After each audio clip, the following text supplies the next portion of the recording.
요새 유튜브 하면서 아빠가 느끼는 건데, 아빠가 지금 알고 있는 거, 느끼고 있는 거, 내가 지식적으로 쌓여 있는 거, 이 머리를 그대로 너한테 이식해주고 싶다, 이런 생각을 참 많이 해. 아빠가 뭐 대단한 사람이 아니지만 이 40대 정도의 어떤 경험 정도나 지식을 그대로 갖고 만약에 다시 산다면 얼마나 뭐 슈퍼맨 같은 인생을 살 수 있겠어. 근데 이제 그럴 수가 없잖아. 왜 막 그런 환생물들, 막 뭐 재벌집 막내 아들 막 이런 것들 보면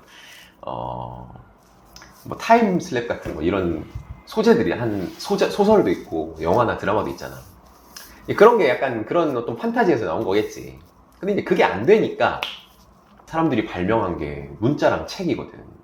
사실 아들한테 조언해주는 얘기 하면은 뭐 제일 먼저들 어른들이 많이 하는 얘기가 책 많이 읽어라 이렇잖아.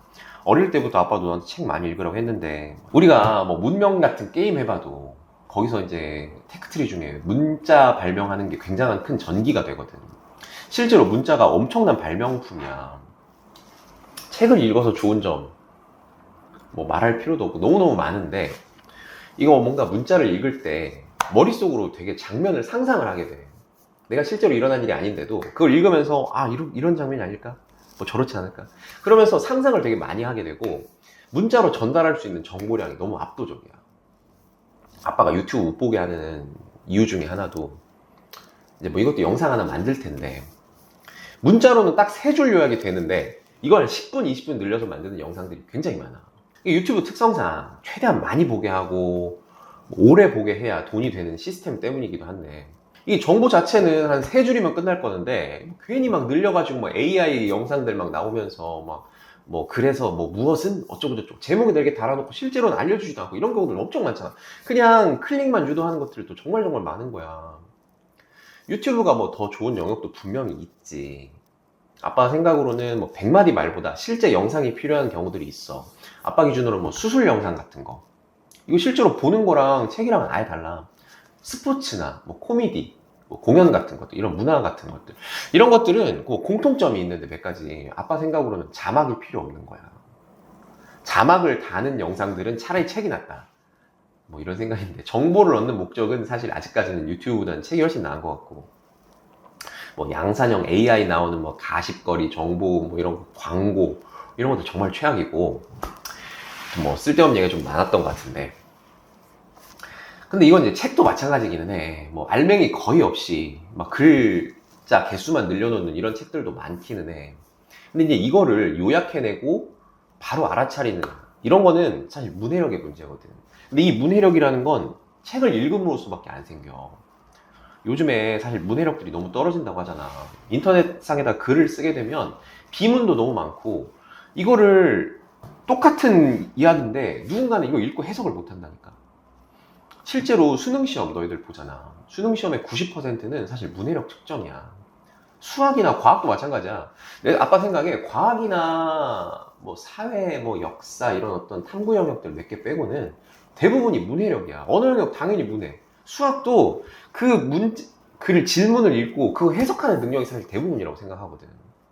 사실 이제 그런 면에서 아빠가 전에도 얘기했지만, 호모 사피엔스의 역사는 10만 년이라고 쳤을 때 기록된 역사는 한 2000년 정도. 2000년 정도에서 고전이라고 부르는 책들은 진짜 읽을 만한 가치들이 다 있어. 왜냐하면 인류라는 사람들이 결국 기본적으로 DNA가 똑같다니까. 10,000년 전의 사람이나 지금이나 생각하고 뭐 움직이고 싸고 머리카락 거의 대부분이 생활 패턴이나 이런 게 똑같다고. 그러니까 옛날 사람들이 공감하고 감동하고 이랬던 것들은 지금에서도 감동되고 공감이 되는 부분들이 많아.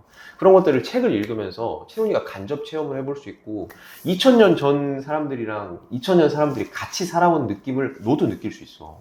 그리고 아무리 AI가 발달하고 뭐 세상이 바뀌고 한다고 해도 결국 사람들이 세상을 살아가는 거고, 사람들을 움직이지 않으면 그게 돈이 되지도 않고 세상이 굴러가지 않아. 근데 사람을 움직이는 건 설득이고, 설득은 감성의 영역이거든.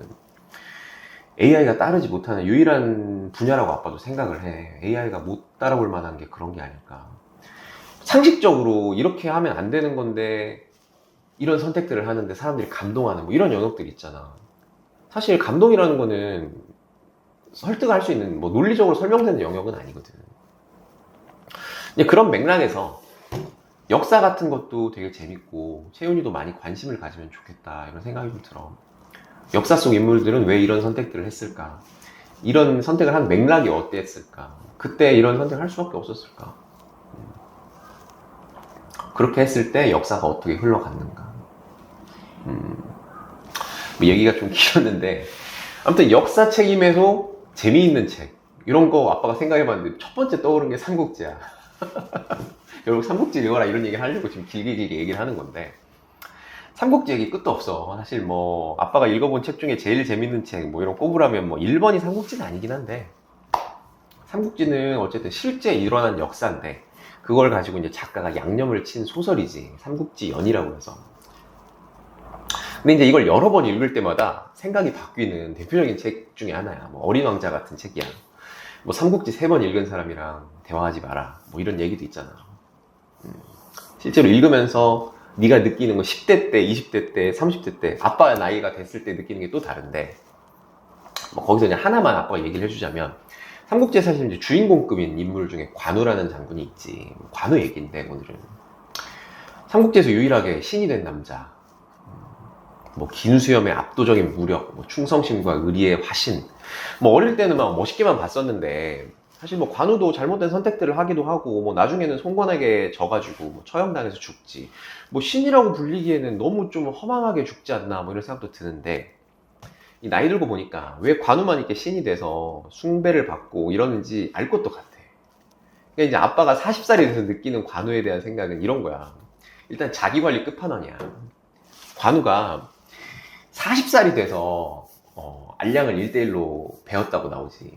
관우가 알량을 1대1로 잡았다는 게 40살이야, 40살. 이건 사실 정사 삼국지를 통해서도 거의 유일한 일기토 씬이야. 찐 사실인 거지. 사실 삼국지 연의에 나오는 뭐 1대1 접전들, 뭐 메탑을 싸웠다. 이런 거 거의 대부분 허구거든. 실제로 싸운 게 아니야. 그냥 창작을 해서 만든 거지. 근데 정사 삼국지에도 유일하게 나오는 관우와 알량의 1대1 대결이 나와.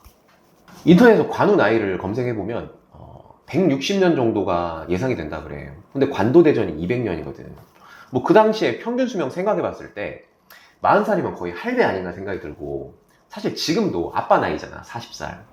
빡세다고. 20대 애들 얼마나 푸릇푸릇한 애들이 지금 막 특히나 거의 전장에 있는 병사들이잖아. 군인이란 말이야. 그럼 팔팔한 애들, 초반 애들 다 압도하면서 혼자 적진에 들어가서 총사령관 머리를 베고 나왔다. 평소에 얼마나 운동 열심히 하고 관리를 했을지 상상이 안 되잖아. 물론 타고난 피지컬도 있었겠지. 근데 아빠가 옛날에 삼국지 읽을 때는 그런 거 생각을 못 했어. 그냥 관우는 뭐 원래 세니까 이런 생각만 했지. 그냥 게임 캐릭터 빙의해서 관우 무력이 98이면 항상 무력이 98인 줄 알았지. 나이 들면 98이 안 될 거라는 생각을 안 했단 말이야. 근데 실제로 보면 관우가 그때 40살이더라고.